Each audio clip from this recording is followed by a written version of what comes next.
Travaux de réhabilitation de la route Mindoubé 3, Carrefour Château vont bon train. Les riverains et les usagers sont satisfaits de l'état d'avancement du chantier. Nous parlerons également au cours de ce journal de la construction d'un marché de fortune au passage à niveau de Pointe-Claire par les riverains pour alléger les tracasseries liées à la distance pour atteindre IAI. Mesdames et messieurs, bonsoir. En début de ce journal, nous parlons de la Journée mondiale de la liberté de la presse organisée le 3 mai dernier qui a donné l'occasion aux représentants de l'UNESCO d'accentuer l'importance de l'implication des journalistes dans l'éducation. Les précisions dans ce journal, images Floris Mapango. La Journée mondiale de la liberté de la presse a été une journée de soutien aux médias qui sont des cibles pour la restriction ou l'abolition de la liberté de la presse. Le représentant de l'UNESCO accentue l'importance de l'implication des médias dans l'éducation et bien d'autres contextes. Ce que nous partageons, aimons ou recommandons aux autres est souvent le résultat de nos sentiments plutôt que d'une réflexion consciente et critique ou d'une préoccupation concernant les éventuelles implications en matière de droits de l'homme et de développement. Face à cela, l'éducation aux médias et à l'information apparaît comme un ensemble d'outils essentiels qui transcendent les contextes éducatifs, culturels et sociaux. L'information et l'éducation paraissent évidentes dans la transmission de la communication. L'éducation aux médias et à l'information permet aux gens d'être curieux, de comprendre leurs besoins en matière d'information, de chercher, d'évaluer de manière critique, d'utiliser et de fournir des informations et des contenus médiatiques à bon escient.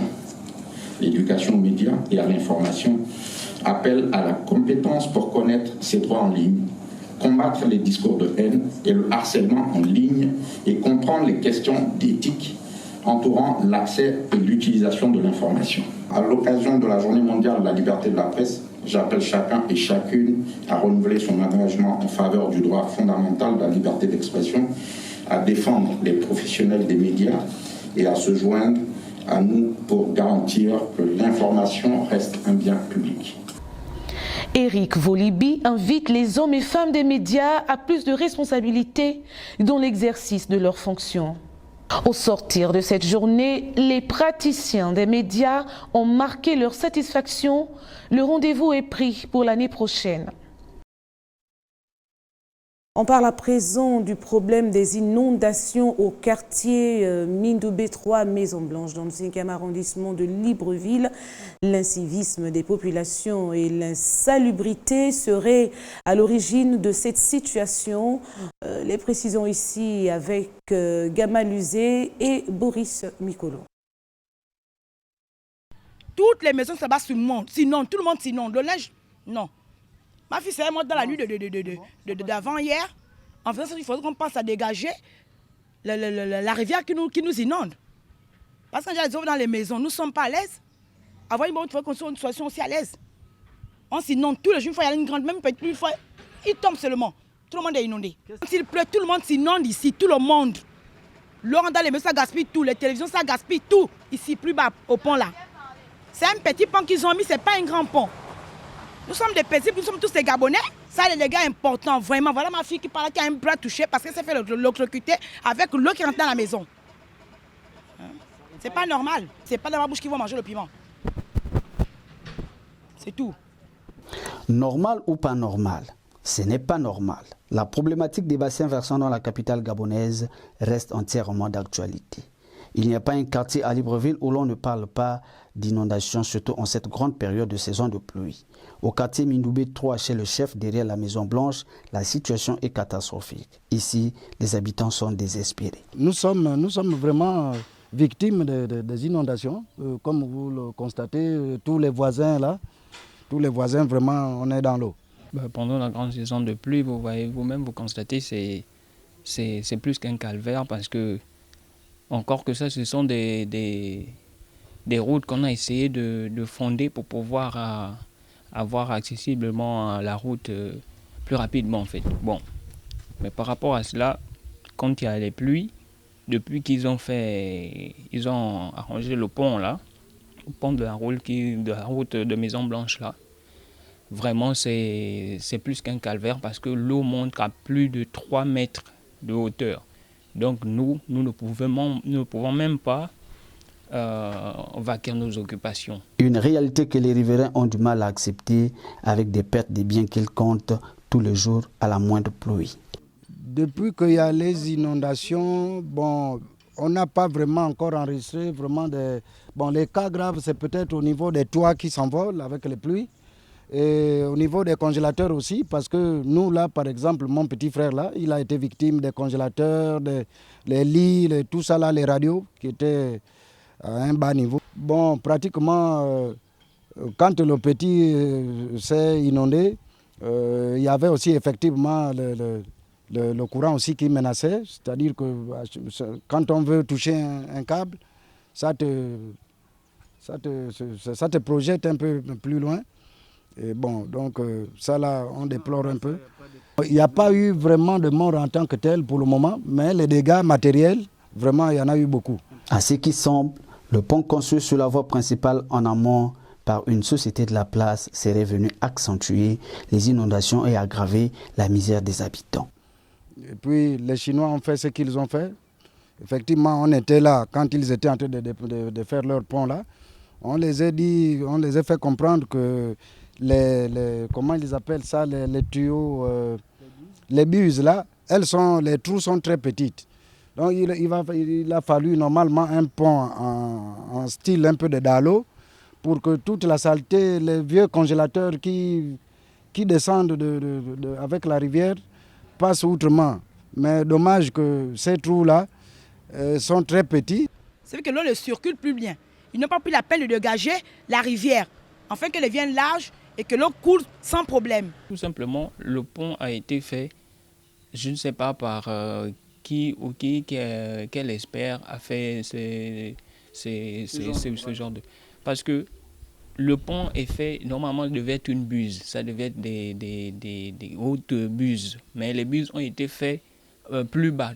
Donc, ce qui fait en sorte que la terre et toute la saleté qui se ramène bouche momentanément la buse et l'eau déborde. Et quand ça déborde, ça nous met dans ces états-là. Oui. Loin de rejeter le tort sur les travaux du pont réalisés sur la route de Mindoubé 3, l'incivisme des populations serait l'une des causes de cet état de fait. Que l'eau ne passe pas suffisamment, on comprendrait que l'amont devienne invivable.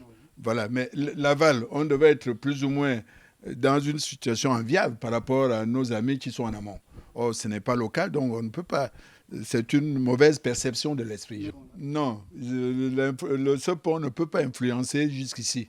En revanche, les riverains, tous ceux qui sont tout autour du pont, oui. Parce que quand ça fait comme ça, là, ça déborde de part et d'autre, ce qui fait que les maisons, au niveau de cette zone-là, qui n'avaient pas l'habitude de s'inonder, le sont aujourd'hui. Voilà.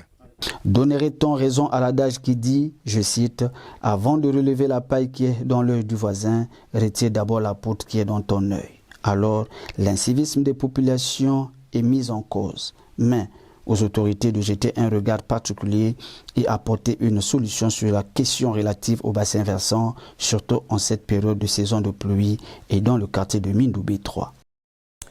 Restons à Mindoubé 3, Maison Blanche, pour parler des travaux de réhabilitation qui vont bon train. Les riverains et les usagers sont satisfaits de l'état d'avancement du chantier, nous précisent Gamal Luzé et Boris Mikolo.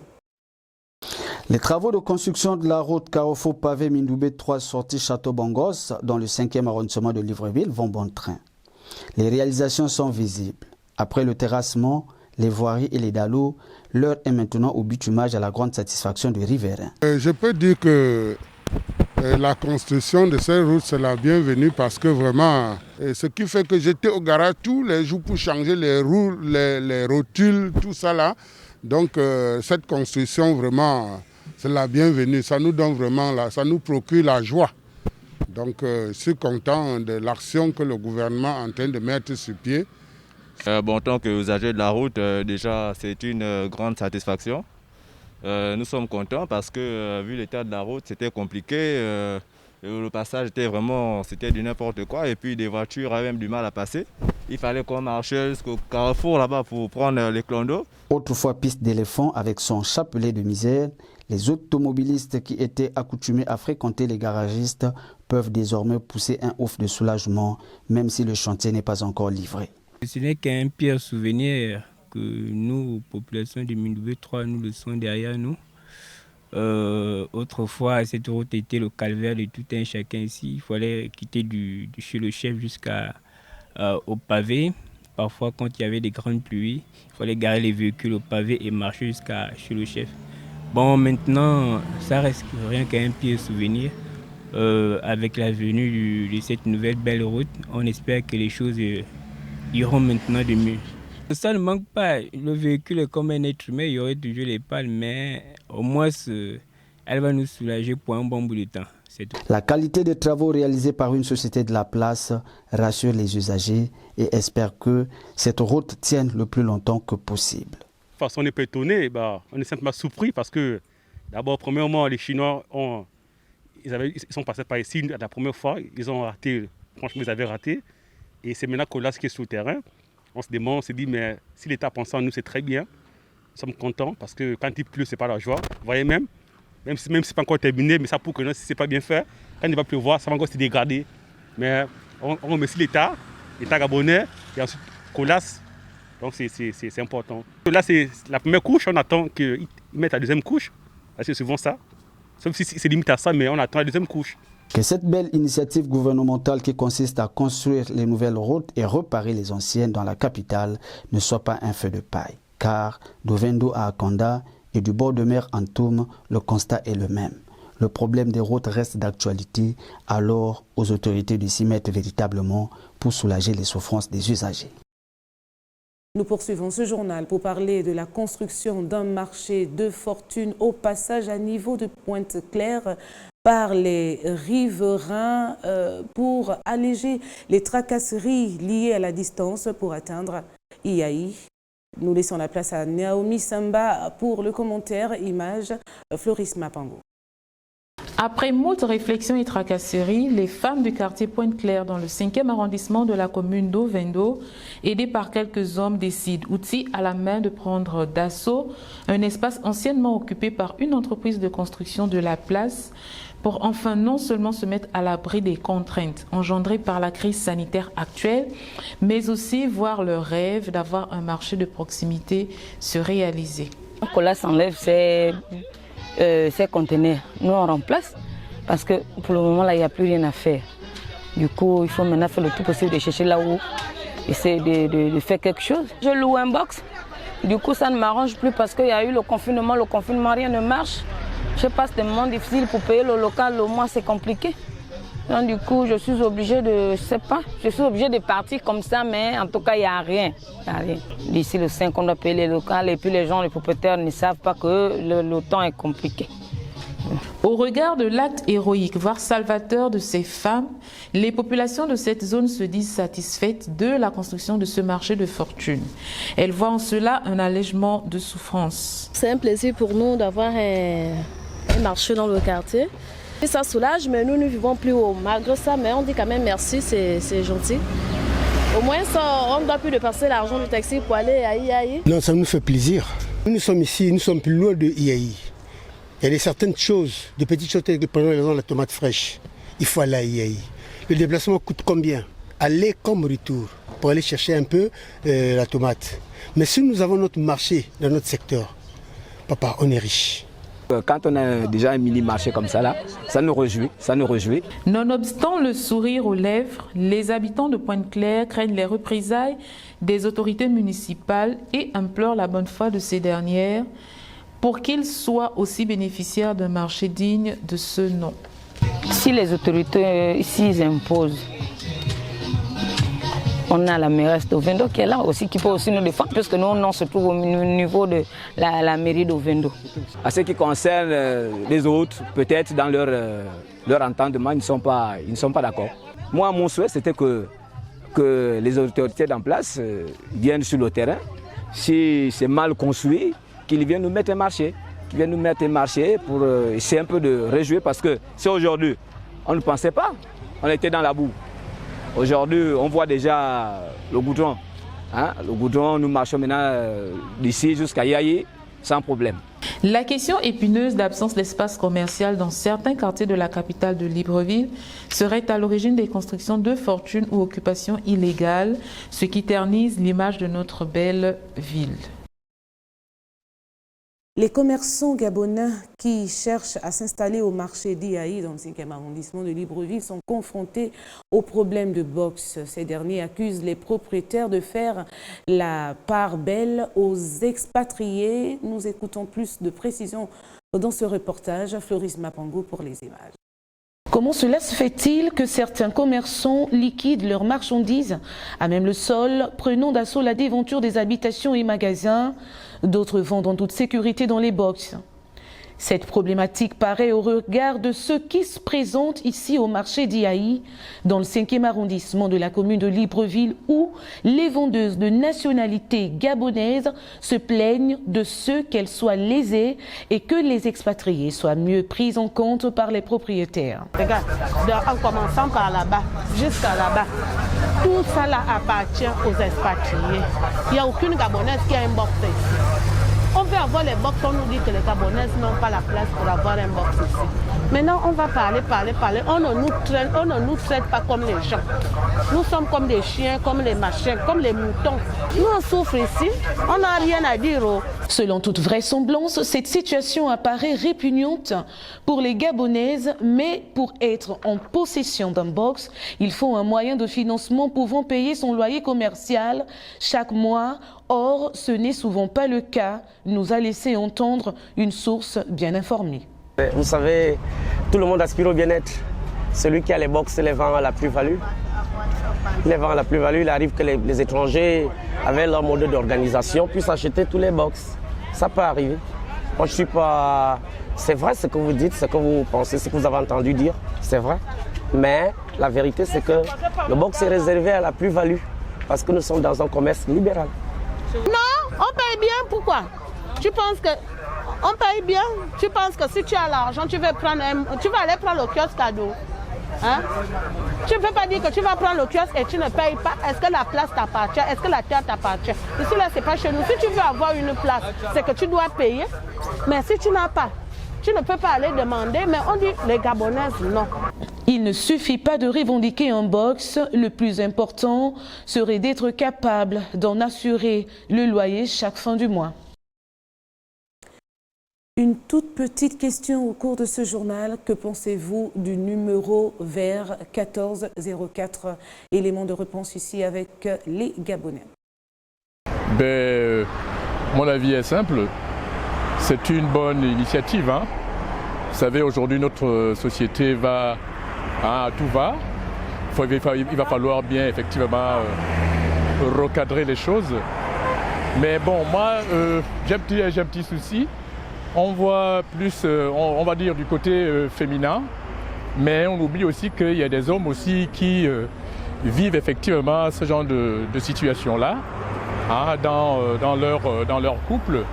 Bon, si éventuellement les hommes aussi peuvent effectivement se plaindre parce que son épouse crée parfois des incidents dans son foyer, ce serait pas mauvais aussi. Mais je pense que l'idée n'est pas mal. Aujourd'hui, la femme, c'est vrai qu'il faut l'accepter, il faut le dire.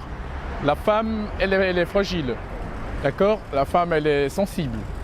Elle subit beaucoup de maux, d'accord?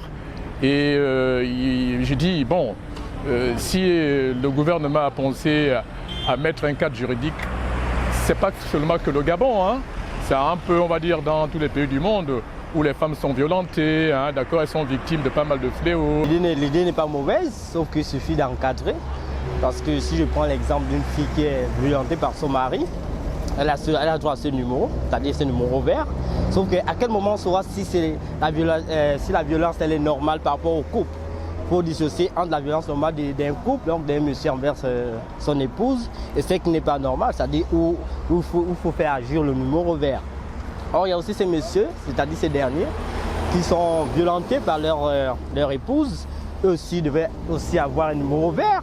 Mais sauf que les femmes ont toujours été victimes. Ça, c'est la plus faible concernant les couples, c'est toujours la femme qui se plaint. Or, les hommes aussi souffrent. Oui, c'est une bonne chose. On va dire Dieu merci. On a pensé pour nous les femmes aussi. Avant, on n'a pas les solutions pour les femmes. On va dire Dieu merci. Maintenant, on a pensé nous. L'État a pensé nous les femmes. C'est une bonne solution. Comme nous, on a au marché. Des fois, il y a un homme qui va venir nous faire bizarre. Tu ne connais pas ce que tu vas faire. Il ne se parle pas comme ça. On va se porter, on va appeler les numéros pour venir nous prendre, pour nous demander qu'est-ce que tu fais chez les femmes là. C'est une bonne solution. Tu es sûr qu'ils vont changer? Tu es sûr qu'on va nous changer la vie si on appelle? Non.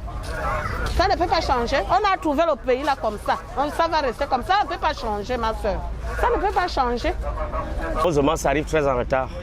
Il faut déjà le dire. On devait mettre ce numéro vert depuis. Les affaires sociales devaient faire ce numéro depuis l'avènement des TIC. Et quand il arrive en ce moment, on ne peut que dire que c'est une bonne chose, même quand elle arrive en retard. Mais il faut dire aussi que quels sont est-ce qu'on a mis après ce numéro vert, est-ce qu'on a fait assez de propagande, assez de publicité ou de sensibilisation? Parce qu'on a juste donné le numéro vert et puis les gens ne sont pas trop au courant de ce numéro vert. À côté de ce numéro vert, il faut sensibiliser, il faut des panneaux publicitaires, il faut du porte-à-porte, des rencontres sociales. On l'appelle généralement le dialogue social. Il faut des rencontres. Les chefs de quartier, les chefs de bloc, toutes les forces vives de la nation, la société civile devrait s'impliquer. Parce que le numéro vert est bien beau, c'est la répression. Mais avant d'arriver à la répression, il faut passer par la sensibilisation. Nous ouvrons la page étrangère pour parler de l'éradication du virus Ebola qui est effective. C'est ce qu'a annoncé d'ailleurs le ministre congolais de la Santé le 3 mai dernier en présence de nos confrères de la presse internationale. Le ministre de la Santé de la République démocratique du Congo déclare officiellement la fin de la 12e épidémie d'Ebola. Près de 3 mois après sa résurgence au Nord Kivu, la maladie à virus Ebola a été éradiquée grâce à l'utilisation d'un vaccin. En ce lundi 3 mai 2021, je suis heureux de déclarer solennellement la fin de la 12e épidémie de la maladie à virus Ebola dans la province du Nord Kivu en République démocratique du Congo. Le vaccin fabriqué par le laboratoire américain Merck Sharp & Dohme a été utilisé pour prévenir la propagation de cette 12e épidémie. L'Organisation mondiale de la santé l'ayant élevée au rang d'urgence par crainte qu'elle ne se propage. 4 zones de santé sur les 34 que compte la province ont été affectées avec un total de 12 cas, dont 6 décès, soit une létalité de 50% et 6 survivants. Le virus Ebola se transmet principalement par fluide corporel, ses principaux symptômes comprenant fièvre, vomissements, saignements et diarrhée. La plus grande épidémie a eu lieu entre 2013 et 2016 et a fait 11 000 morts en Afrique de l'Ouest. Malgré l'annonce, le gouvernement de la République démocratique du Congo a exhorté la population à rester vigilante. Les familles tchadiennes toujours en deuil, elles pleurent les morts de la marche du 28 avril 2021. Plus de précisions avec la presse internationale. Des larmes mardi à N'Djamena lors des funérailles d'une victime de la répression mardi de la manifestation contre le Conseil militaire de transition. La contestation a coûté la vie à 6 personnes, dont les proches demeurent inconsolables une semaine après. Et dans cela, quelqu'un est venu avec un Ulysse non immatriculé dans une vitre fumée et a descendu et soudain, il a envoyé une balle de côté gauche et sorti par les lombriques. Et de cela, lorsqu'il a succombé, nous l'avons conduit en urgence à l'hôpital de Liberté où il a subi une chirurgie avec succès. Et quelques jours, 1 jour, 24 heures plus tard, il décède suite de ses blessures. Des centaines de personnes ont par ailleurs été interpellées à l'issue de la contestation de mardi, une répression dénoncée par les populations.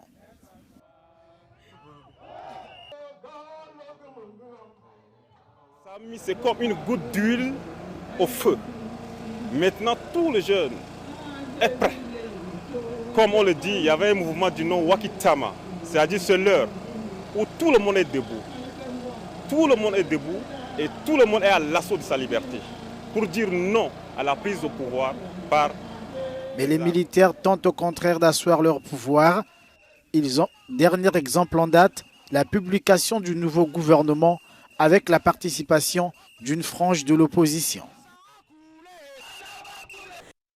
Merci à Ariel Nzaou, Naomi Semba, Dani Mapia. Voici les personnes qui m'ont accompagné ce soir. Mais avant de nous séparer, je me fais le plaisir de vous rappeler les titres de ce journal. Nous avons parlé des travaux de réhabilitation de la route Mindoubé 3, Carrefour Château qui vont bon train. Les riverains et les usagers sont satisfaits de l'état d'avancement du chantier. Enfin, la construction d'un marché de fortune au passage à niveau de Pointe-Claire par les riverains pour alléger les tracasseries liées à la distance pour atteindre IAI. Merci de l'avoir suivi, merci d'avoir suivi cette principale édition d'information de 20h30. Nous nous retrouverons demain à la même heure. Au revoir.